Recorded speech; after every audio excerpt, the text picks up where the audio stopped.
السلام عليكم، ان شاء الله تكونوا كامل بخير. هذا الفيديو قصير ظريف.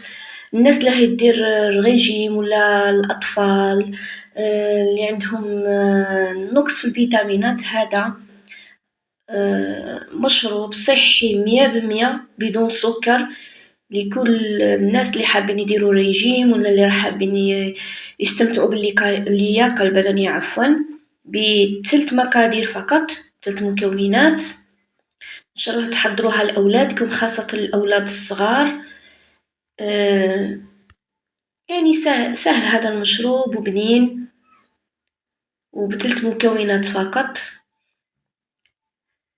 هنا حطيت أنا عندي نبداو على بركة الله.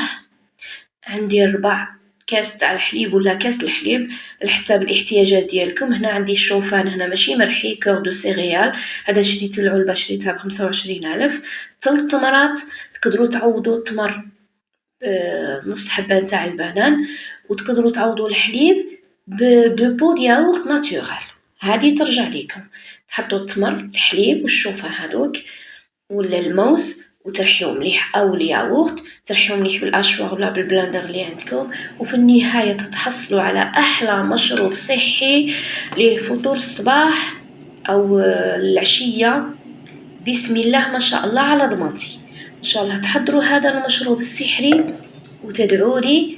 فعلوا جرس باش يحكم كل جديد، اشتراك، وجزاكم الله خيرا، في امان الله.